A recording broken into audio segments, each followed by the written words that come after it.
guys! Welcome back to my channel.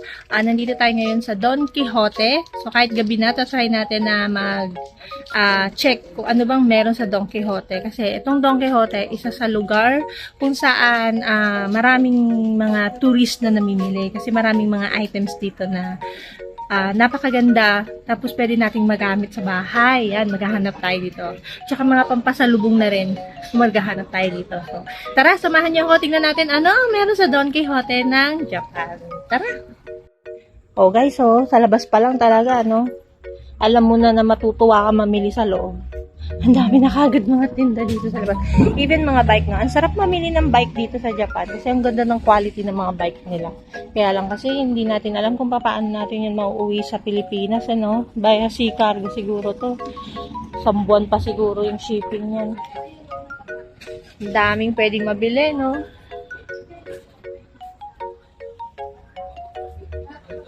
Tara, pasok tayo, guys. Ala guys, tignan nyo, ang laki ni Nino, Oh, grabe! 27,800 yen. Ang laki! Oh, ang laki ni Nino.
And we're done!